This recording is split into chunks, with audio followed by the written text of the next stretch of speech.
Boa tarde, família Uni. Tudo bem, família? Como é que vocês estão? Em paz, tranquilos, tranquilas, sorriso no rosto, felicidade e vamos ao que interessa. Vamos ao nosso trabalho. Bem-vindos, bem-vindas, pois hoje eu começo o curso de revisão. O meu intuito nesse processo de revisão final é exatamente trabalhar os conteúdos que nós trabalhamos em outrora e tentar deixar claro para vocês como os vestibulares podem pedir esses assuntos. Como é que a Unifesp pede, como é que a PUC, como é que a Unesp, a FUVEST e assim por diante. Então o objetivo dentro dessa revisão é mostrar algumas características dos vestibulares e como eles pedem para vocês os assuntos que eu trabalhei este ano com a minha família que eu amo tanto. Bom, para dar início à revisão então, eu começo simplesmente trazendo esse vasto material que mais aprova no Brasil. Nós temos aqui todo o material do poliedro, que você usou muito dele, né? Estudamos muito deste material. E no decorrer deste ano totalmente atípico, nós passamos por alguns momentos, Você estudando de maneira virtual, mas acredito que em alguns momentos do seu dia, eu não sei como é que você ficava na frente do computador. Se você ficava vibrando com uma aula que você gosta, Se você pirava simplesmente ao entender um fenômeno maravilhoso, ou se você ficava desconfiado no meio de uma aula. Às vezes dava até raiva porque a internet não fluía muito bem. Mas às vezes dava até dor de cabeça, parecia que ela ia explodir. Eu sei que você brigou muito com o computador e às vezes o desânimo até batia. Mas tudo isso valeu a pena para que você chegasse hoje e conseguisse entender tudo que a gente precisa. Muito obrigado pela confiança em toda a nossa família Uni e nós depositamos a nossa confiança agora em vocês. Vocês vão aplicar nessa prova de vestibular aquilo que você veio buscar no começo do ano, Vamos lá, família? Vamos entrar no nosso curso de revisão? Vamos lá. Bom, eu passei o meu olho por todas essas provas, tudo bem? Eu olhei por todas essas provas, os 4 anos da Unesp fim de ano, os 4 anos da segunda fase da Unifesp, os 4 anos da FUVEST e os 4 anos da Unicamp. E eu também olhei mais, Olhei FAMERP, eu olhei FAMEMA, Eu olhei muita coisa aí. E eu quero começar mostrando algumas questões para vocês, tudo bem? Eu vou trabalhar, gente, aquilo que eu passei para vocês durante o ano. Você lembra o que foi? Apostila 1, dinâmica do movimento retilíneo. Apostila 2, dinâmica do movimento curvilíneo. Apostila 3, não foi? Lembra disso? Gravitação. Apostila 4, estática. E no decorrer desse processo, eu também trabalhei com vocês lançamento oblíquo da frente 1 e também trabalhei a termodinâmica da frente 3. Tudo bem? Então eu quero recapitular tudo isso que eu falei, todo esse conteúdo. E de cara, eu trago uma questão da FAMERP, a gente vai passar por Unicamp, vai passar por FUVEST, vai passar por muita coisa dentro da nossa revisão. Mas eu quero começar com o assunto que eu trabalhei com vocês, que é a ideia de estática, barras apoiadas em 2 suportes. Treina comigo, gente. Treina o teu conhecimento, por gentileza, família. Olha só. Uma barra homogênea em forma de paralelepípedo, de massa 8 kg e comprimento 60 cm, ela é sustentada em suas extremidades pelos apoios X e também no Y. Um objeto Q, de massa 6 kg e dimensões desprezíveis, ele é colocado sobre essa barra e ele está distante 20 cm da extremidade X. Considerando a aceleração da gravidade igual a 10 metros por segundo ao quadrado, o exercício foi bacana comigo da FAMERP e ele perguntou o seguinte: calcule por gentileza as intensidades das forças exercidas em newtons pelo apoio XY sobre a barra na situação 1, ou seja, sem o bloco, e na situação 2, com o bloco. Família, a ideia principal aqui, que a frente 4 veio trabalhar com vocês, foi simplesmente a representação das forças. Vamos fazer isso? Olha só. Primeiro, eu vou me organizar na resolução e eu vou começar a mostrar o que está acontecendo. Ó, nós temos o apoio X empurrando a barra para cima e o apoio Y empurrando a barra para cima. Lembrando que a barra tem massa, a barra tem peso, uma massa de 8 kg. Então, na condição estática, nós temos que a normal de X mais a de Y vai ser igual ao próprio peso. Isso nós já sabemos. Tá vendo? Ó? Normal de X mais normal de Y é igual ao peso. Mas eu não tenho quanto vale nenhuma das duas normais, não é? Mas, gente, se a barra está em equilíbrio, numa situação como esta, é porque as normais são iguais, não é? Não tem nenhum bloco apoiado sobre a barra. Então quer dizer que como o peso está no meio, no seu centro de massa, é porque os dois apoios laterais apresentarão normais idênticas. Tá? Distribui uniformemente pelas extremidades. Então, eu sei que a normal na primeira condição, eu posso calcular como sendo metade do meu peso. E o peso da barra é massa vezes gravidade. 8 vezes 10, nós temos 80 newtons de peso, o que resulta em uma força normal de 40 newtons. Então, sem qualquer objeto sobre a barra, a força distribui igualmente pela sua lateralidade e a gente encontra 40 newtons em cada lado. Tranquilo, né, família? O que eu quero hoje é trazer uma tranquilidade a vocês que estudaram tanto no decorrer desse ano. Bom, agora, na letra B, ele vai colocar um objeto sobre essa barra. Vamos colocar as forças que estão agindo? As duas normais, já conhecida, a força peso da barra, e agora, família, a gente tem esse bloco Q aplicando uma força verticalmente para baixo. E nesse momento, ele perguntou as duas forças de apoio. A grande dica que eu vou te dar é simplesmente, tá vendo o meu apoio aqui? Por que o Jaú quis colocar o eixo de rotação no ponto X? Porque eu posso colocar tanto no ponto X quanto no ponto Y. Porque como a barra está em equilíbrio, eu vou pensar no equilíbrio rotacional. Você percebe que a força Q e a força P, elas querem girar no sentido horário? E a força normal, ela quer girar no sentido anti-horário. Então, o que eu vou dizer? Eu tenho as forças e eu tenho as distâncias. Eu vou brincar, ó. Força vezes distância. Aqui eu estou usando tudo em centímetros, né? Em centímetro, para que eu possa cancelar posteriormente. Mais peso vezes 30. E por que eu coloquei 30? Porque a barra está colocado o peso no seu centro de massa. Ou seja, metade para cada lado. E a força que quer girar no anti-horário é a própria normal de Y, que vai ser normal vezes 60. Ó. Do meu eixo de rotação, nós temos 60 newtons. 60 centímetros. E agora, resolvendo, por ele ter me dado exatamente a massa desse bloco, eu vou dizer, ó, 60, porque é 6 vezes 10, vezes 20, 80, porque é 8 vezes 10, vezes 30, e a minha normal de Y. Resolvendo, a gente vai ter aqui 1.200, 2.400 igual a 60 normal de Y. Então, na verdade, a gente tem que fazer 3.600 dividido por 60, família, chegamos em 60 newtons.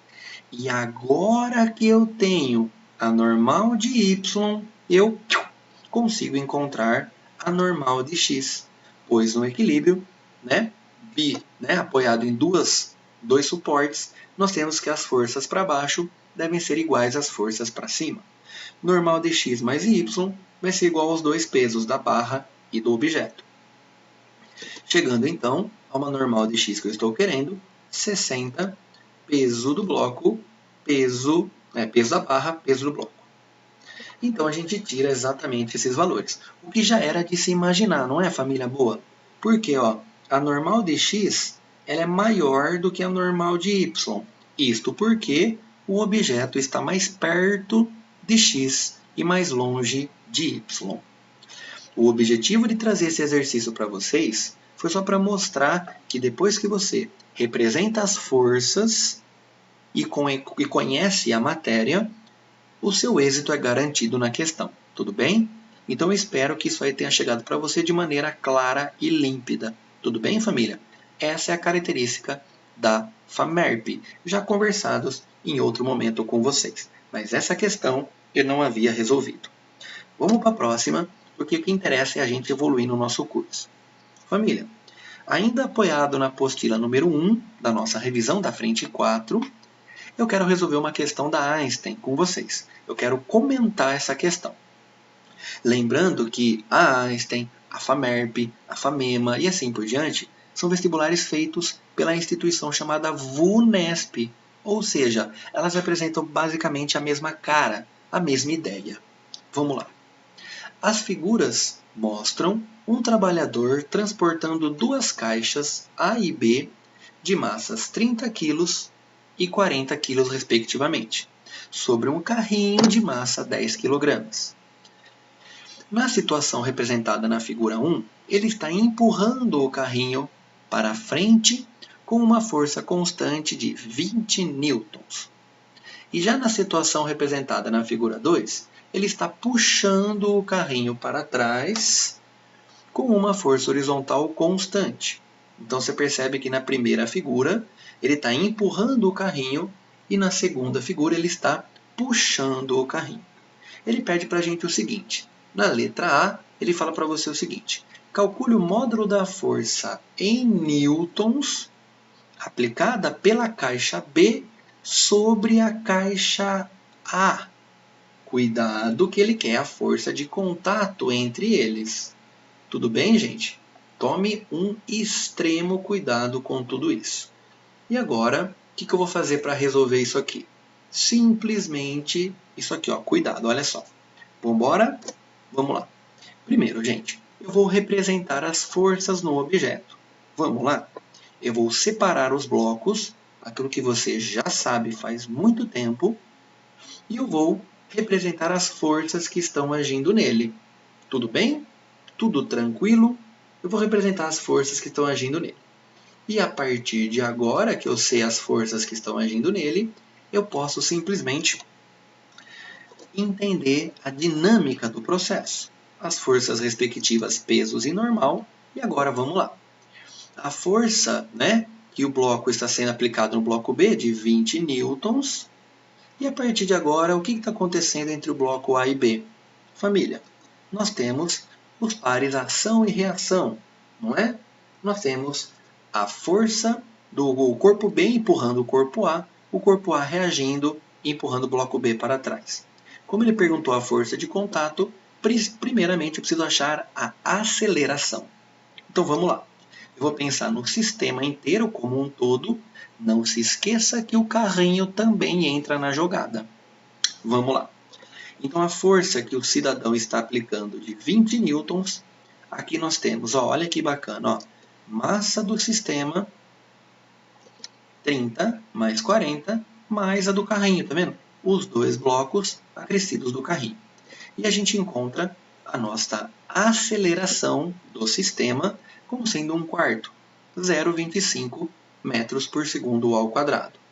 E a partir de agora, eu quero simplesmente resolver com vocês, olha que bacana, a força de contato.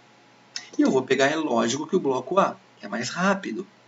E no bloco A eu vou dizer o seguinte, no bloco A força que empurra o bloco A para frente, nós temos massa de A, dado no problema, e a aceleração exatamente de 1/4. Logo, a gente chega que a força de contato entre os dois objetos vale 7 newtons e meio. Legal, estudamos a primeira situação, vamos na segunda. Eu quero a força de contato entre eles, não é? Vamos lá. Na segunda condição, eu me lembro muito bem que na apostila número 1, uma questão da Unesp, a gente resolveu, acho que é a questão número 8, a gente resolveu uma questão de apoio, Tinha um bloco A apoiado sobre o outro bloco. Na questão da Unesp, um bloco era de 1,2 kg, o outro era 1,8 kg. E a força que puxava os dois era 4,5 newtons, tá? Eu lembro dessa questão com vocês. Esse exercício, essa parte B, vem retomar isso com a gente. Olha só.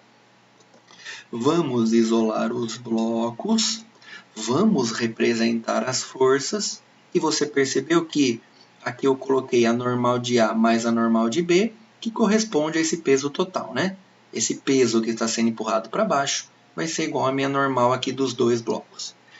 E agora nós temos uma força de atrito agindo entre os blocos, não é?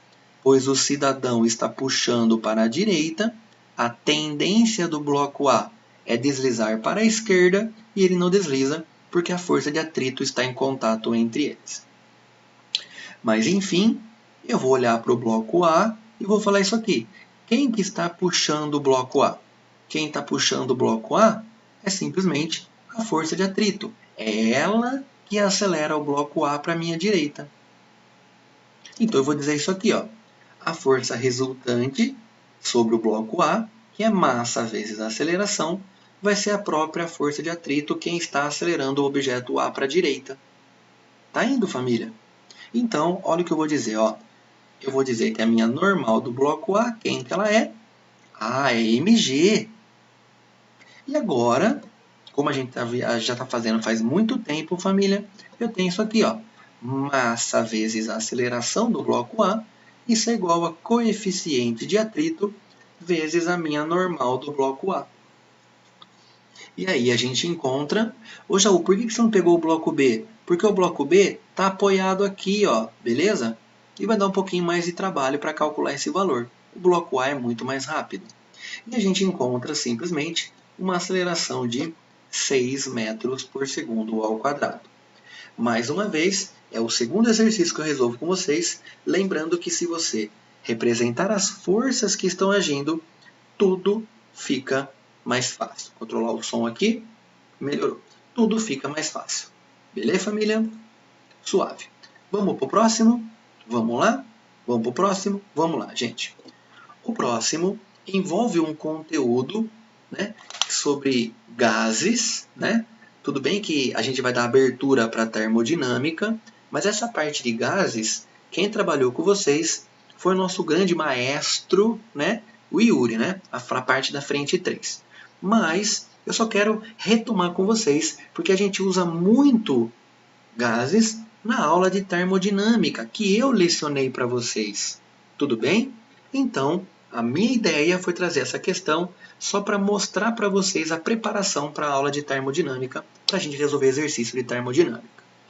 É uma Unicamp 2020, a primeira fase, e todo mundo sabe aqui que a prova da Unicamp, na primeira fase, ela me dá os números, nós temos que apenas jogar na fórmula, mais nada, tá? A Unicamp ela é assim na primeira fase. Mas vamos lá. O CO2 dissolvido em bebidas carbonatadas, como refrigerantes e cervejas, é o responsável pela formação da espuma nessas bebidas e também pelo aumento da pressão interna das garrafas, tornando-as superior à pressão atmosférica.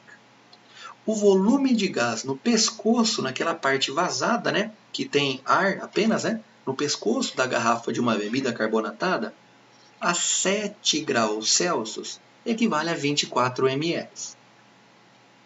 E a pressão no interior da garrafa é igual a 2,8 vezes 10 a quinta Pascal, que é Newton por metro quadrado. Trate o gás do pescoço da garrafa como um gás ideal, como um gás perfeito. E considere que a constante universal do reino dos gases e em sistema internacional ela vale 8 joules mol Kelvin. E que a temperatura nas escalas Celsius e Kelvin estão relacionadas pela equação que nós já sabemos. A pergunta é o número de mols no pescoço da garrafa. Gente, você percebeu que uma questão como essa foi extremamente simples. Ele me deu a temperatura em Celsius, me deu o volume em ml, me deu a pressão, me deu o R e perguntou o número de mol.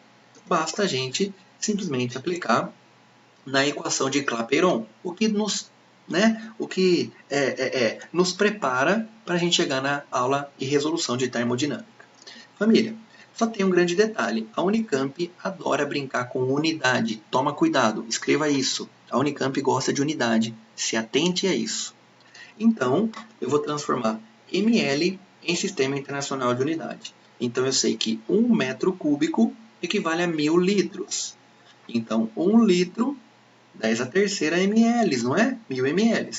Então, se a gente for transformar, nós sabemos que 1 metro cúbico vai ser 10 a sexta ml. Isso nós já sabemos. E agora, ao substituir na equação de Clapeyron, nós temos pressão Volume, ó, 24 ml, 10 a menos 6, tá vendo? Só fez ao contrário. O número de mol, o R e a variação de temperatura. E por que o Jaú colocou 280? Porque nós temos a leitura em graus Celsius 7 mais 273. Bom, eu só vou me organizar, passando esse fator dividindo para baixo. Eu vou melhorar minha brincadeira, cancelando 24 com 8, dando 3 lá em cima. E agora eu vou melhorar esse 280 no denominador. E em cima eu mantenho a mesma estrutura que aqui. E embaixo eu coloco 2,8 vezes 10 ao quadrado. A gente chega exatamente, ó, tchum, tchum. Então nós temos, é só cuidar com a base, né? O número de mols ali vai ser 3 vezes 10 a menos 3 mols. Ou seja, alternativa D.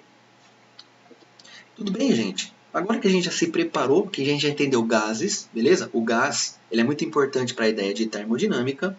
Vamos resolver uma questãozinha, mas espera aí, eu já vou chegar nessa ideia de termodinâmica. Eu estou fazendo aleatório para treinar vocês numa prova de vestibular. A próxima questão já é termodinâmica. Vamos lá, tomar uma aguinha. Aí, vamos lá. Uma questão que caiu na Einstein, que envolve o conteúdo do Jaú, ela fala o seguinte. A figura, ó, todas as questões atuais, tá, gente? A figura mostra a visão superior de um carro de massa 1.200 kg trafegando por uma pista horizontal e fazendo uma curva segundo uma trajetória indicada. Olha aqui a curva que o veículo faz, né? Beleza? Do ponto A até o ponto B. O trecho contido entre os pontos A e B é um arco de circunferência de raio 100 metros e centro aqui no ponto C. Considerando que o trecho AB da trajetória é percorrido em um tempo de 5 segundos, nossa família, por que ele me deu o tempo, hein? Ele fala o seguinte, a velocidade escalar é constante e adote o π igual a 3. Ele quer saber a força de atrito. No momento como esse, a gente para e pensa. Força de atrito é μ vezes a normal, mas o exercício não me deu o coeficiente de atrito. Então eu não posso sair por aí. Eu tenho que sair de outra forma. Eu tenho que pensar uma outra saída, uma outra possibilidade. Bom, eu vou tentar fuçar com os dados que o exercício me deu.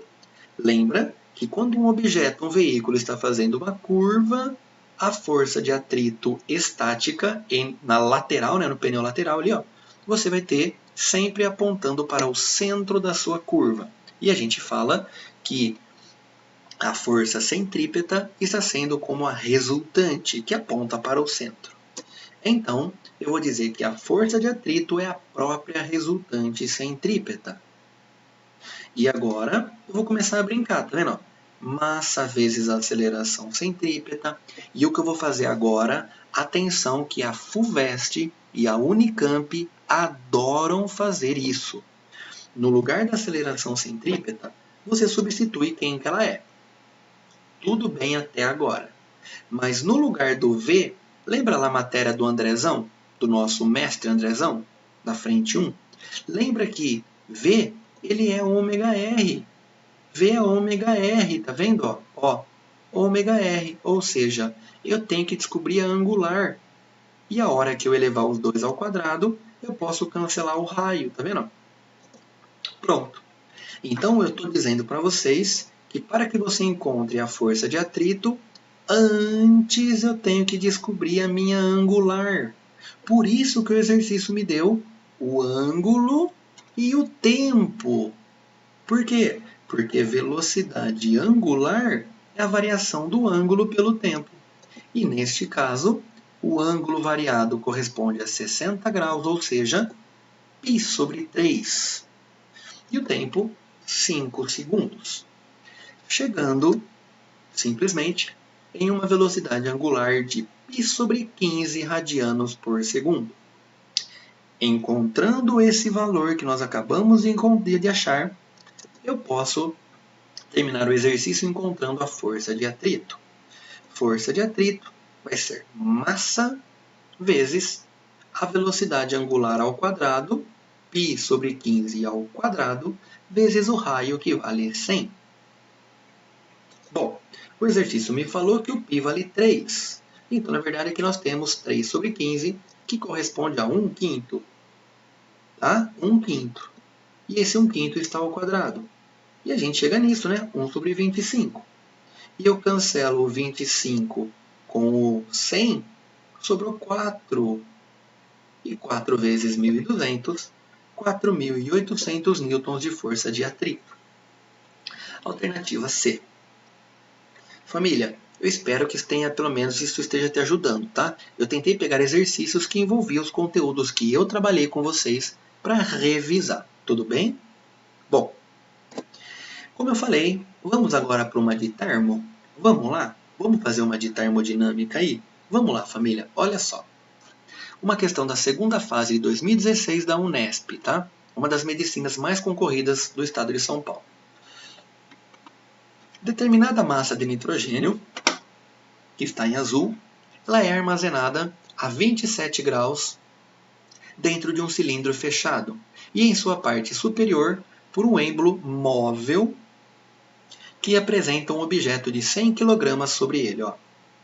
Nessa situação, o êmbolo permanece em repouso a 50 cm de altura em relação à base.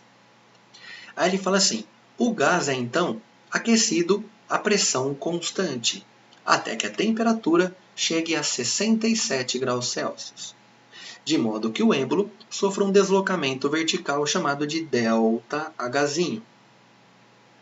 Em movimento uniforme, ele me fala a gravidade 10 e ele me fala a área desse êmbolo.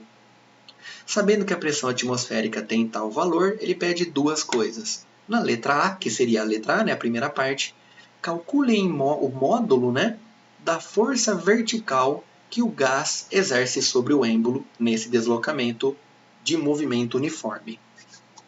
Gente, uma questão bem clássica que aparece várias vezes em várias provas de vestibular. Vamos representar as forças. Eu vou pegar esse desenho e vou separar aqui no cantinho, ó, tá vendo? O objeto está aqui. Quantas forças estão agindo? A primeira é a força peso do objeto, a segunda é a força que a atmosfera faz para baixo, né? A pressão atmosférica, só que aqui é uma força, e nós temos a força que o gás exerce para cima. Em movimento uniforme, essas forças se equilibram. Então, a força que o gás aplica é a força da pressão atmosférica mais o peso.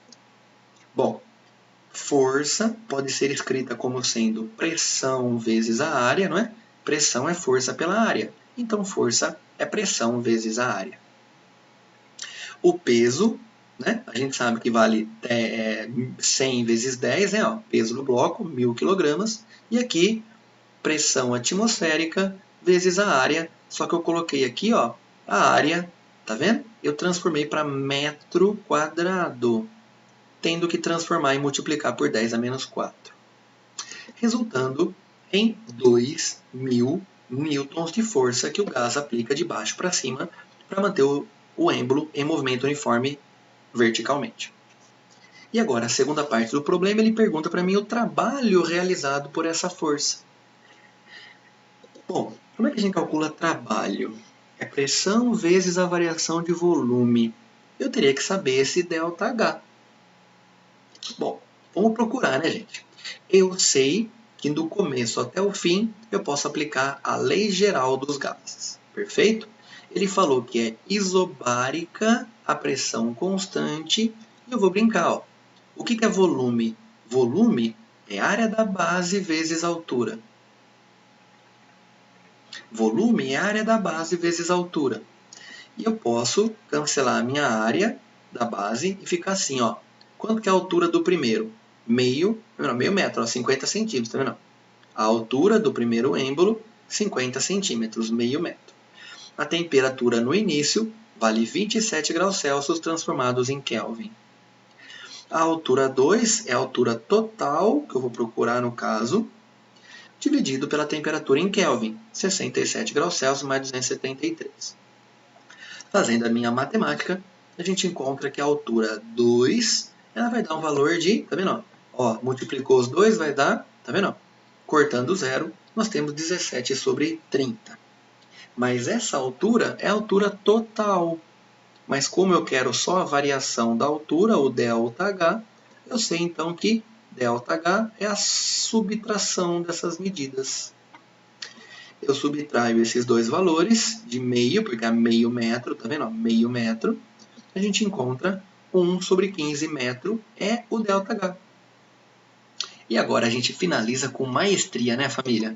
A gente finaliza falando que trabalho é força vezes a variação da altura, tá vendo? Força vezes distância. A força a gente achou na primeira parte, 2.000 newtons, e a altura, 15, no caso, 1 sobre 15 do metro, perdão. A gente chega em 400 sobre 3 joules de trabalho realizado. Legal, família? Questão bacana, né? Passamos, isso aqui é muito importante, mas a parte que envolve o Joule é a parte de força, de trabalho aqui na termodinâmica e também a representação das forças. Um excelente treino, uma Unesp, segunda fase, ó, maravilhosa, tão como vocês que são maravilhosos na minha vida. Muito obrigado por vocês existirem. Gente, eu sei que eu passei um pouquinho, mas vamos fazer essa questão rapidinho? Vamos, eu tenho pouco tempo para trabalhar com vocês, deixa eu aproveitar vocês, família. Preparei com tanto carinho isso. Ele me dá um gráfico falando assim: um gás se expande a volume de 2 metros cúbicos para 6 metros cúbicos, ó, de 2 para 6, ao longo de dois processos termodinâmicos. Então ele pode ir de A, B, C, ou ele pode ir direto de A para C. O calor fornecido a esse gás durante o processo de ABC vale 40 10 a quinta joules. Admita que esse sistema termodinâmico esteja isolado do resto do universo e que a temperatura absoluta final de cada processo seja a mesma. Atenção! A temperatura final de cada processo é igual. Neste caso, ele pergunta o trabalho realizado pelo gás no processo ABC, o trabalho feito pelo gás no processo apenas de AC, a variação da energia deste gás e também o calor recebido, ambos no processo de AC. Família, vou resolver no próximo quadro. Essa questão é completa, por isso que eu trouxe ela para vocês. Porque ela é completa, ela passa por tudo que envolve termodinâmica. Bom, eu sei que o trabalho de ABC é o trabalho de AB mais o de BC, que na verdade são as duas áreas. Esta área é um trapézio e esta outra área também é um trapézio. Que na verdade eles são iguais, você pode perceber, né? Ó, base maior mais base menor vezes altura por 2. Base maior, base menor vezes altura por 2. Se a gente resolver essa nossa brincadeira, nós vamos encontrar aqui, tá vendo? Ó, simplesmente 6 vezes 10 a quinta. Tranquilaço? Perfeito. Agora, a gente chega e vai calcular o trabalho de AC, que é simplesmente essa pequena área, tá vendo, gente? Ó, essa pequena área maravilhosa aqui, tudo bem? E esta área, a gente tem isso aqui, ó, tá vendo? Lado vezes lado.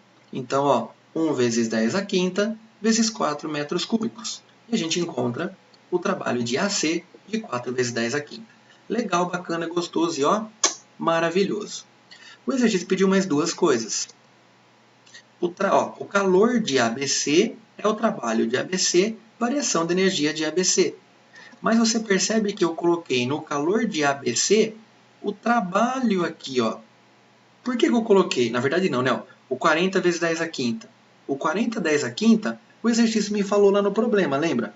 No processo de ABC ele recebe 40 vezes 10 a quinta joules. Então, ó, o calor de ABC é o trabalho de ABC, variação da energia de ABC, chegando numa subtração igual a 34 10 a quinta. E finalizamos esse problema dizendo que o calor de AC é o trabalho de AC, variação da energia de AC. E ó, essa variação aqui de AC é a mesma desta, não é? Porque a temperatura em A é, tá vendo? Ó, no início começa em A e no final termina em C. Se você for de ABC ou se for de AC, a temperatura final é TC, temperatura final A. Ou seja, a variação de temperatura de AC é a mesma. Então, o calor vai ser o trabalho de AC mais a variação que nós já sabemos, encontrando 38 10 a quinta. Viu como uma resolução dessa é completa? Olha só que bacana. Então, como o exercício havia me pedido 4 respostas, eu vou deixar para ele a resposta que ele pediu. Alternativa E. Família, eu tentei trabalhar o máximo que eu pude nesse tempo, nessa aula que eu posso, tá? Nesse tempo cabível a mim. Me desculpe se eu acabei indo um pouquinho mais rápido, tá? Mas eu tentei fazer com o máximo de carinho possível para tentar atingir vocês. Muito obrigado pela atenção nesse momento e qualquer dúvida eu vou estar disponível para vocês daqui a pouquinho, às 4 horas da tarde. Eu vou atender vocês e é muito bom estar com vocês. Beleza, família? Um beijo no coração de um cidadão que te ama tanto. E eu termino essa aula dizendo uma frase de Oswaldo Montenegro: que as pessoas que eu amo seja para sempre amada, mesmo que distante, na sua canção Metade. Um beijo, família. Muito obrigado pelo empenho e pela dedicação. Até daqui a pouquinho. Valeu, galera. Tô com muita saudade de vocês. Valeu.